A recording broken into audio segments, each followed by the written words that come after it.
Hello, this is Dr. Harriet Fraud, bringing you the podcast Capitalism Hits Home, a podcast about the intersection of our emotional lives with our economic and political lives in the USA today.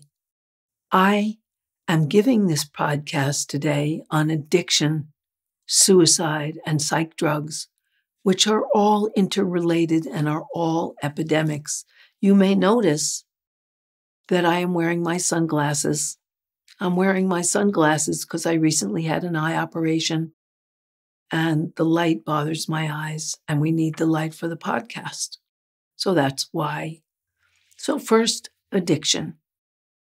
Addiction has grown wildly in the last years in the United States. The addiction rate has gone up almost 256%. It's 255.75%. More people are addicted than were in the past 5 years. The biggest addictor now is synthetic opioids. Those are opioid drugs like Oxycontin, a huge contributor, which are not made from natural substances, but are all made from artificial ingredients. The rate of overdose deaths in the United States has gone up 580% in the last 5 years. It started growing when Oxycontin most aggressively marketed their drug. Purdue Pharma aggressively marketed Oxycontin. Men have the majority of overdose deaths. There are 136 overdose deaths in the United States, and it's mostly men who overdose. Men are even more in trouble in the United States than women are, although both men and women are in trouble. The reason for this wild increase in opioid addiction and drug addiction, but particularly artificial opioid production, is that Oxycontin was introduced by Purdue Pharma. They claimed that their drug and their painkiller lasted for 12 hours, whereas all the other available ones only lasted for 8. They skewed the studies so that it looked like they actually did last for 12 hours. But after 8 hours, most people are desperate for more. The CDC, the Centers for Disease Control, don't have any control over advertising and marketing of a drug. They don't demand that the makers of a drug present generic alternatives, less expensive alternatives, or present the risks, like the risk of becoming addicted, which in the case of Oxycontin is huge. So the pharmaceutical companies were enormously responsible. And I should mention that big pharma in the United States is a very profitable sector. And most pharmaceutical companies are located in the United States, and the U.S. is the only nation in the whole world. Oh no, there's one other nation in the world that allows direct-to-consumer advertising. And naturally, the CDC, which might tell you, the Centers for Disease Control, that might tell you the truth about these drugs, doesn't have the advertising budget that Big Pharma does, which is why they get away with their claims that are carefully edited to avoid the downsides, the risks, the side effects. And the CDC, and certainly not Big Pharma, when they count the efficiency of a drug, they count the cost to the pharmaceutical company and their costs of advertising and marketing, which are about 5 times the cost of development, according to the literature. They don't count the social cost, the cost of getting people desperate and addicted. For example, the social cost that the Oxycontin capsule, which is supposed to last 12 hours but lasts 8, can be taken apart and snorted with an immediate, powerful high that addicts want to achieve.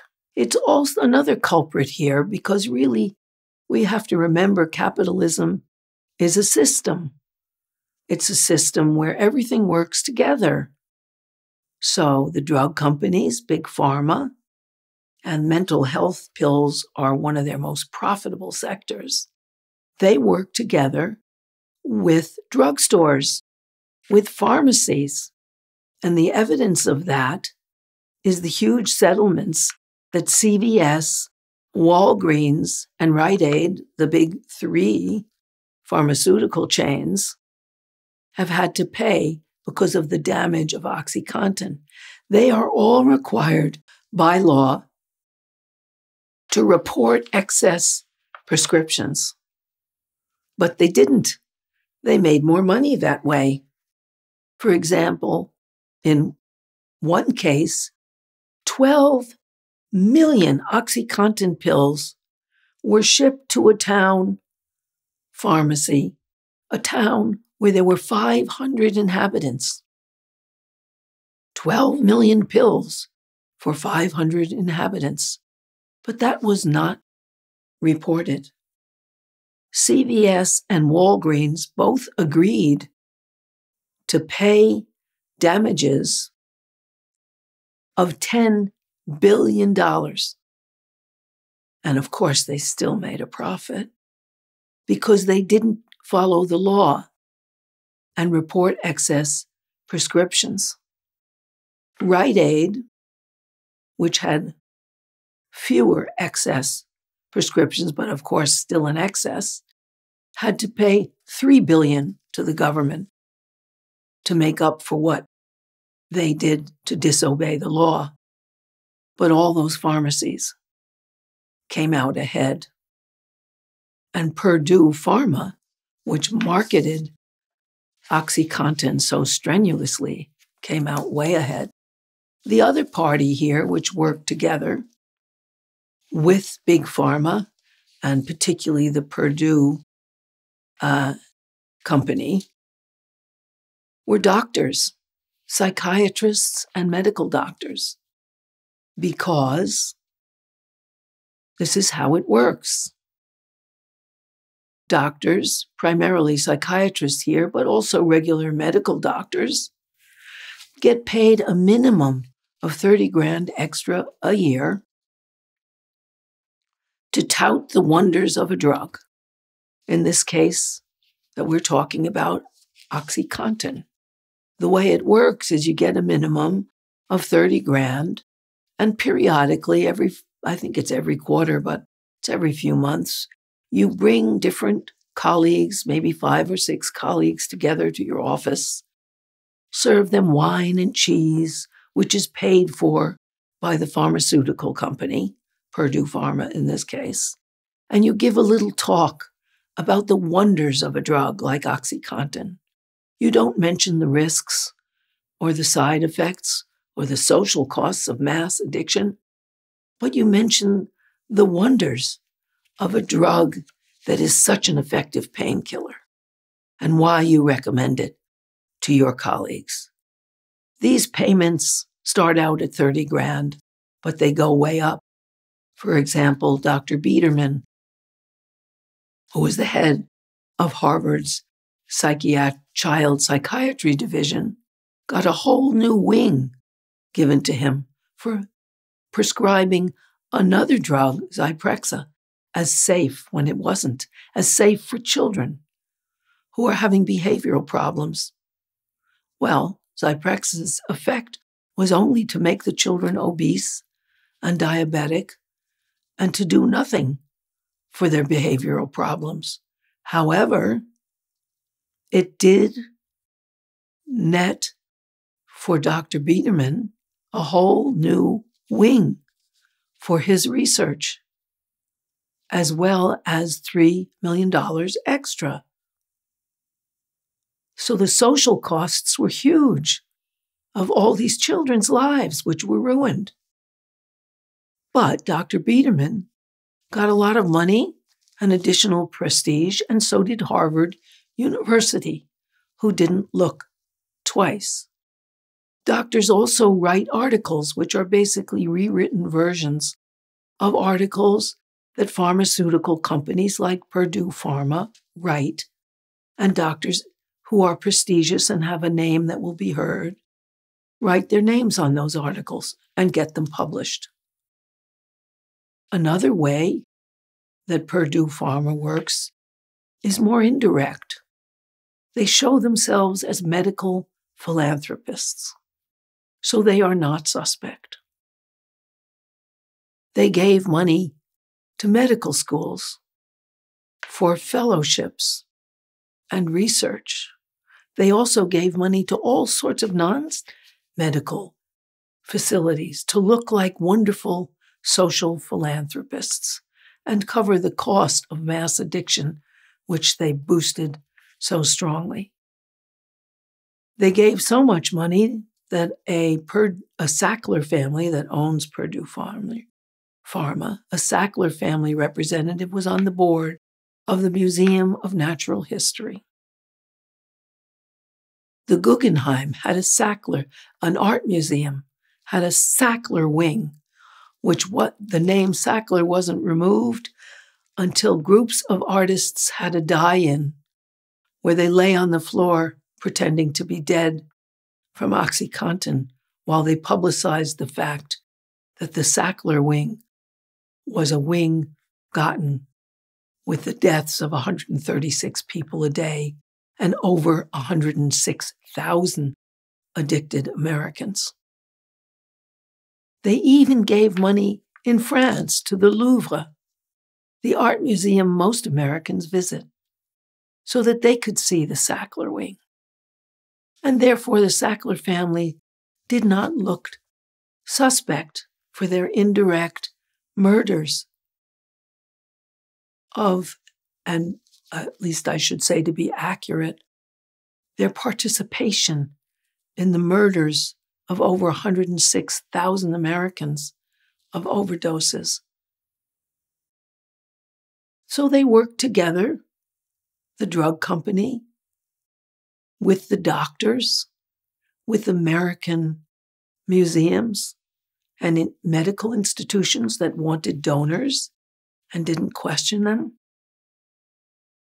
And for places like Harvard, who didn't ask questions about where the money came from and why Johnson & Johnson gave so much money to Dr. Biederman after prescribing, well, not prescribing directly, but saying that Zyprexa was safe for children when it wasn't.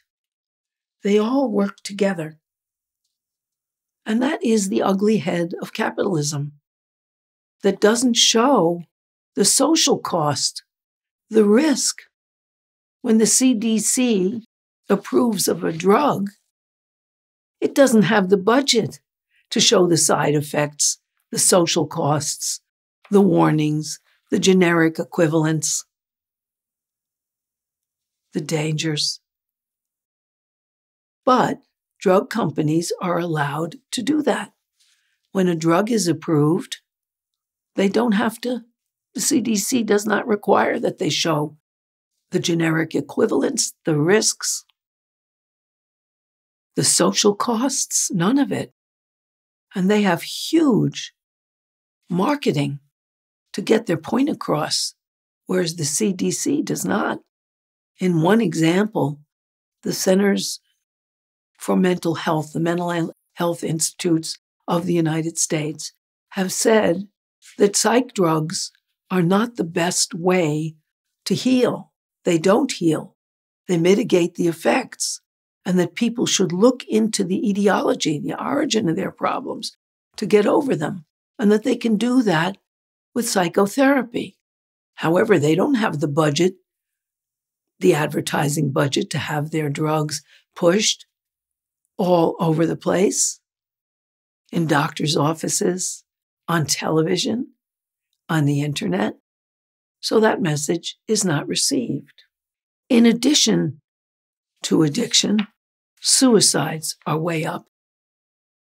More than 49,000 people, American people, killed themselves last year because they wanted to end their pain.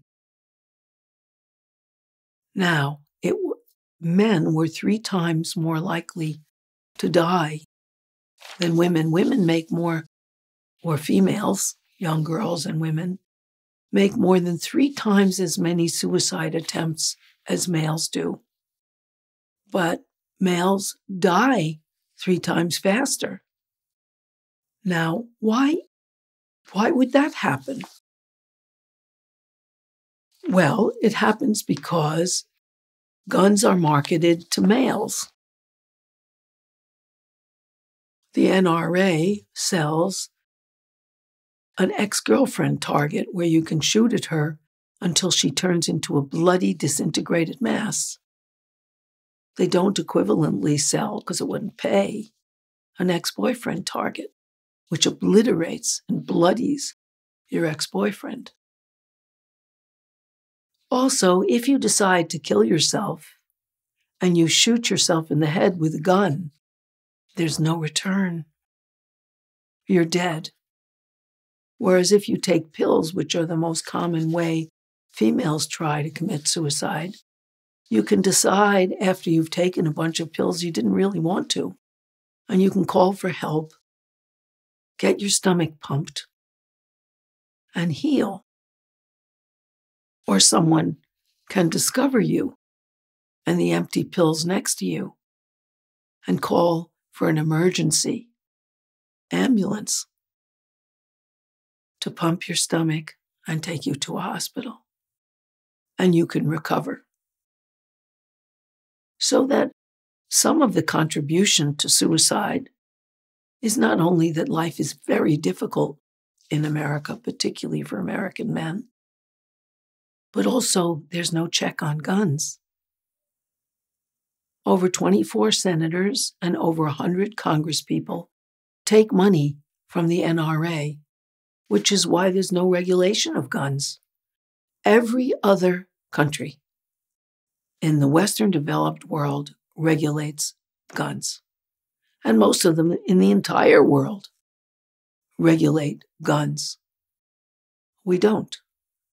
In some states, even bills that are aimed at regulating gun purchases and gun ownership from domestic abusers are defeated. That happened recently in Tennessee.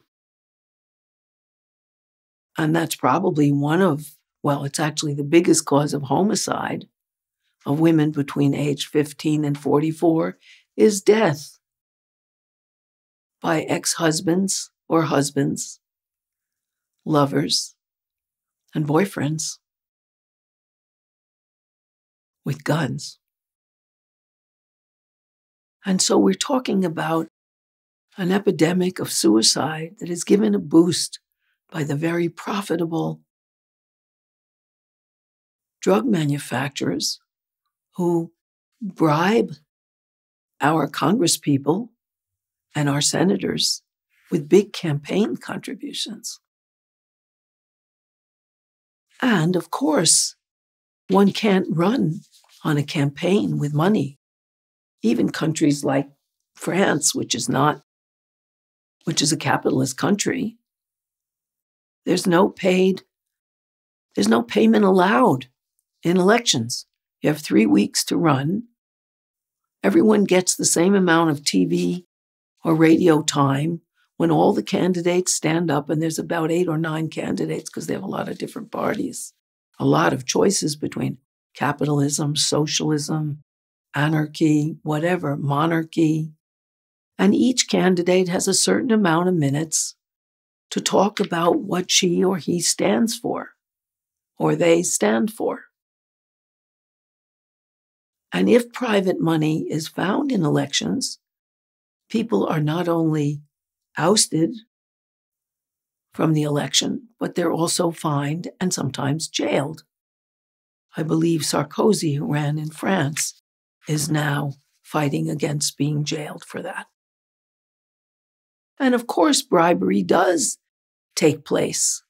When Sarkozy ran, it was discovered that Enid Betancourt, the head of L'Oréal, the richest woman in France, brought to a luncheon in Sarkozy's honor an attaché case filled with euros. So that, of course, bribery does take place, but not on the level it does in the United States, where there are 5 lobbyists for every congressman or senator, at least 5. And they spend, and companies that make death-dealing opioids spend 5 times more on lobbyists than they do on research and development.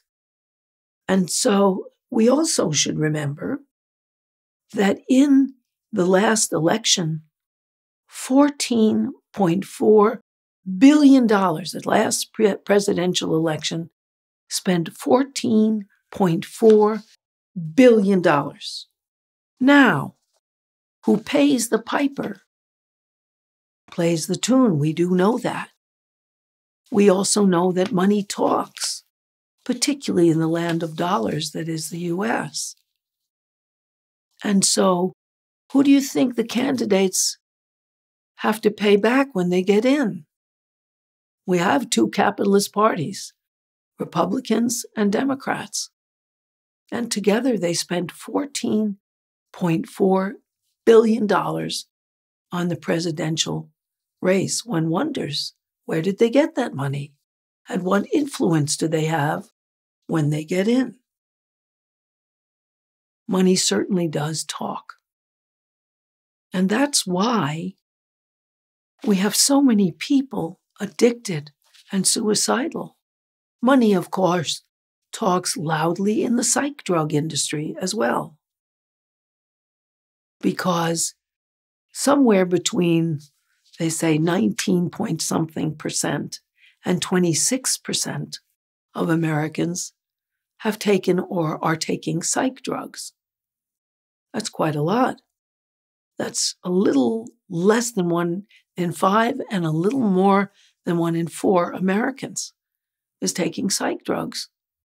Now, most of them are women, not men this time, like suicides or addictions, because women are more likely to tell doctors that they're unhappy, to talk about their emotions.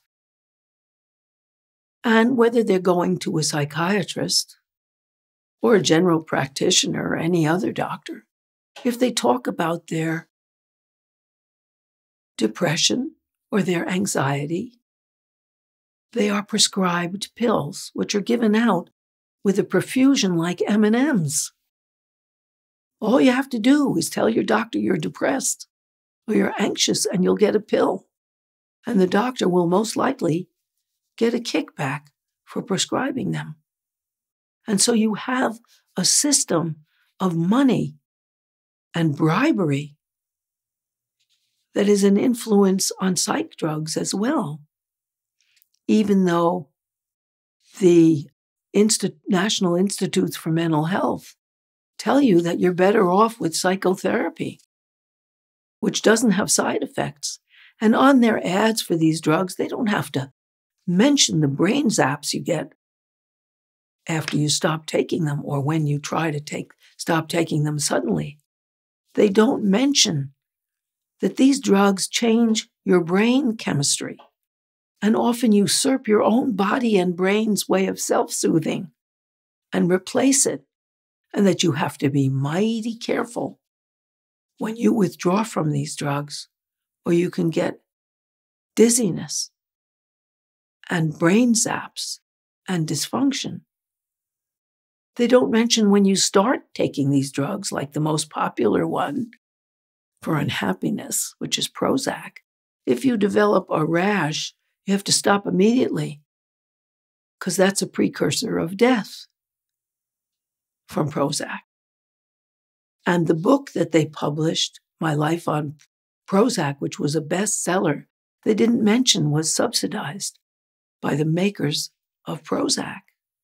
And when they came out, it wasn't publicized because really all the money goes to the advertising agency and big pharma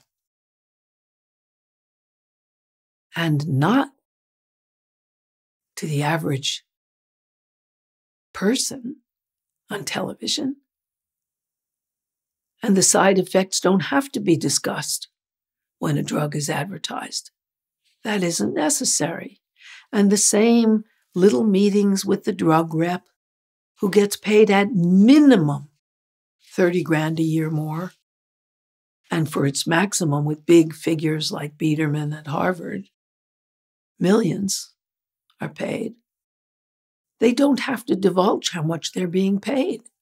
So the doctor who prescribes you, let's say, Oxycontin, or a psych drug, Prozac, or Xanax, doesn't have to say, I do have to mention that I've been paid by the drug companies, that I get $30,000, $40,000, $50,000 extra for prescribing you this drug.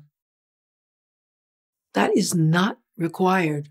There is a database you can go on, but only 5% of drug users ever use it because the doctor is not required to tell you about the database that shows whether she or he or they are taking money to prescribe that drug.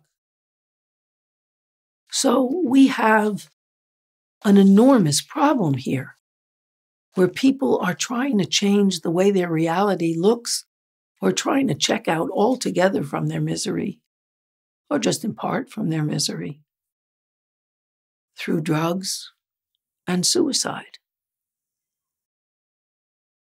I will talk about why and what we can do about it in the next podcast. This is the end of the podcast 1, and I hope you tune in to the podcast 2 because it's more hopeful than this one. And excuse my sunglasses. I will be recovering from my eye operation soon. Take care.